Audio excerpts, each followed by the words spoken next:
I don't know if you guys have seen the latest Fed report, but it is full of ups and downs and confusion and contradiction and everything that you would expect from a Fed report. I want you to listen to this question that this lady asked Jerome Powell, Federal Reserve Chairman. What's your message to Americans who are seeing encouraging economic data but don't feel good about this economy? I don't think anyone knows, has a definitive answer why people are not as happy about the economy as they might be. And we don't tell people how they should think or feel about the economy. That's not our job. People experience what they experience. All I can tell you is what the data show. Now, is anyone else blown away by that answer?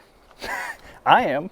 I can't believe it here. So I'm not an economist. I'm a business owner, but I don't think that it takes an economist to understand why the American people feel the way they do. Now, unless you have been living under a rock for the last 4 years, you understand why the American people feel the way that they do. Everything has skyrocketed in price, and it makes it very difficult to live the same quality of life that you have been living pre-pandemic.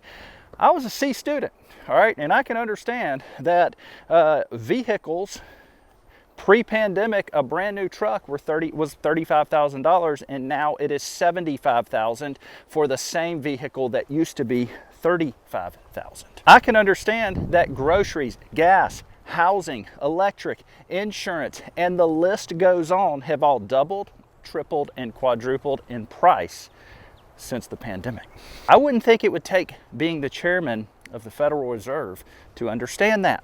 I wouldn't think that it would take a rocket scientist to understand that. What's a shame is I think a middle school student can understand why the American people feel the way that they currently do, but yet the chairman of the Fed cannot. Now let's take a second and see what he says about inflation.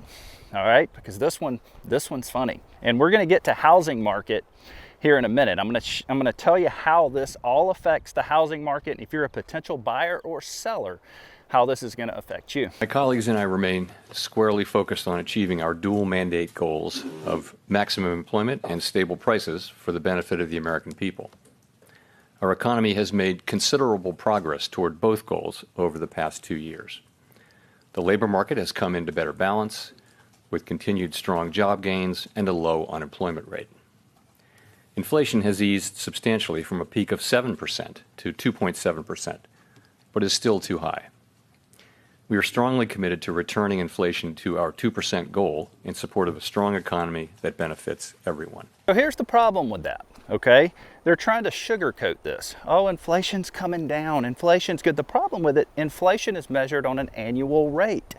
And because inflation is measured on an annual rate, even if it comes down, which it is in 2024, it is coming down, that just means that the speed of inflation, the speed that it's going up, is slowing down. That doesn't mean that prices are all of a sudden going to come back down. That doesn't mean that all the damage that was done over the last 4 years is going to automatically be erased because inflation rate is coming down. That just simply means the speed at the moment that it's going up is slowing. So this is what it's like. It's like, hey, we have absolutely screwed you guys over the last 4 years. Screwed you hard and fast. And guess what? We're going to slow down. We're going to still screw you, but we're just going to slow down a little. And we're not going to screw you quite as hard, quite as fast, but the damage that has been done over the last 4 years of us screwing you super hard and super fast, it's still going to be there. There's still going to be plenty of, the damage ain't going away.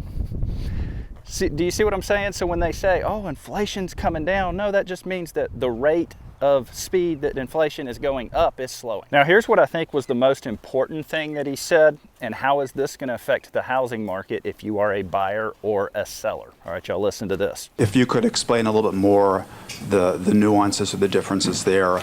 Would 2 or 3 more inflation readings like the one that we saw this morning make a September interest rate cut possible? Yeah, no, I mean, I think what we said is that we don't think it'll be appropriate to reduce rates and begin to loosen policy until we have more confidence that inflation is moving back down to 2% on a sustainable basis. In terms of future meetings, we haven't, we don't make decisions about future meetings until we get there.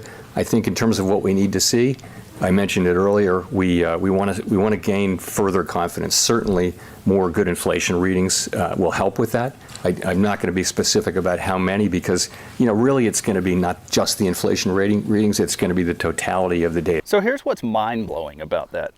The chairman of the Federal Reserve is making an emotional decision. He said, when we have the confidence. Now, what is confidence? That's an emotion. So yeah, when we have the confidence, we'll do it. What? Okay.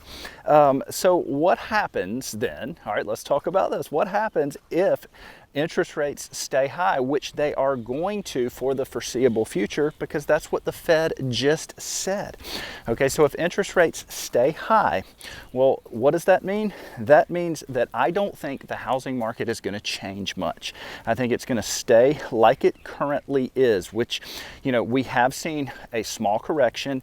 We're seeing, a small correction because of the higher interest rates and your normal buy side, sell side supply and demand. I think it's going to stay like that if interest rates do not drop. Because here's the problem. We're still having big corporations buy up homes, especially here in Florida.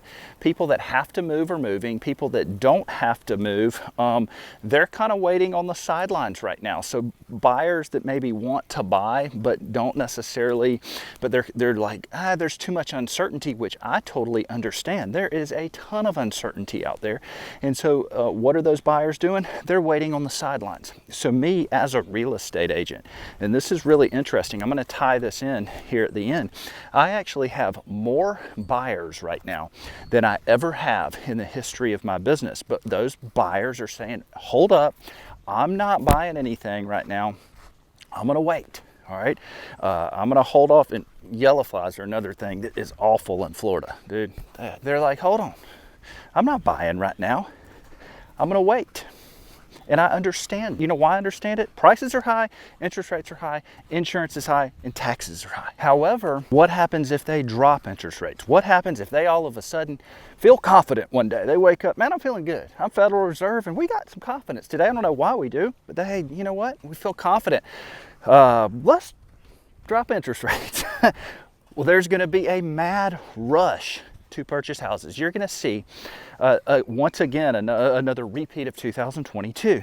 There's going to be 20 offers on each house. People trying to buy up houses, competing for houses. The prices are going to go up because of the competition. And it's going to be 2022 all over again. I truly believe that's going to happen because of how many buyers that we're seeing right now waiting on the sidelines. All right, everybody in the real estate industry is like, man, I've got so many buyers. They're just not buying. They're on the sidelines waiting. I see some craziness coming in the future. So what does that mean if you're a buyer or a seller? We have three options right now, and neither of those three options are that great for you. As a real estate agent, I'm telling you this. Option one, they keep interest rates the same. You can buy a home, pay a high interest rate, pay through the roof for the house, and insurance and taxes are also going to be crazy, and other normal living expenses are going to be through the roof. That's option one. Number two, you can wait. Let's see if they drop interest rates. Well, then you're going to be competing, in my opinion, with 20 other people for each house, which means that house is going to be bid up. You're going to pay more for that house, but if you do get lucky and get that house, you may get it at a lower interest rate, but it's still going to cost you an arm and a leg. None of these options, except the third one, have anything to do with a price decrease, which in my opinion is the worst problem of all of this, is in that not many people are talking about, are the prices. Third circumstance, we could have a complete crash, the worst crash that the country has ever seen in history.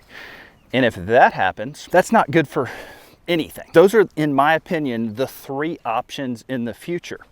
All right, because I don't see homes going back to pre-pandemic prices unless we have the worst crash in history. One of those three things is going to happen, in my opinion. So if you are a buyer or you are a seller, none of those are really ideal because, yeah, you can say, well, if I'm a seller, that's ideal because I get to sell my home and have a lot of people bid on it if they drop interest rates. Well, hold on. Where are you going to go after that? You're going to get a home. You're going to be competing with 20 other buyers for these homes. Talking the other day with a guy who is an investor, he was like, you know, if I'm in the market for a home, I'm gonna look at right now trying to make very low offers on some of these homes because we are seeing this slight correction in the market. We're seeing more inventory. Certain homes that used to go under contract in 24 hours are now sitting for 50 or 60 days. So you have an opportunity to make offers on those homes and actually get those homes at a lower price. And so you could, let's take you a $350,000 home for an example. If you buy it right now and make a $300,000 offer on that home, you might actually get it if it's sat on the market for a while and if the seller, you never know the seller's circumstance. They may have to move. Now, what if you wait? Wait for Jerome to drop interest rates. Well, if Jerome drops interest rates, there's going to be 40 people bidding on that $350,000 home, and it is all of a sudden $400,000. You're going to get it for $400,000. Now you'll get it at a lower interest rate. Maybe that's really your options at the moment. That's what I'm seeing, and I hate to say that. But from the information that the Fed is giving us and our ability to make logical decisions based on what we are seeing.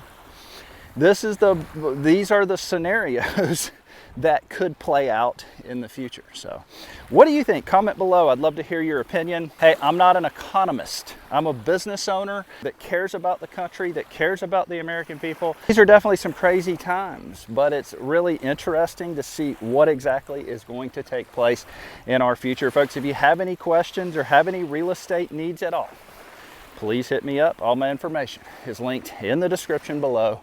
We'll catch you next time.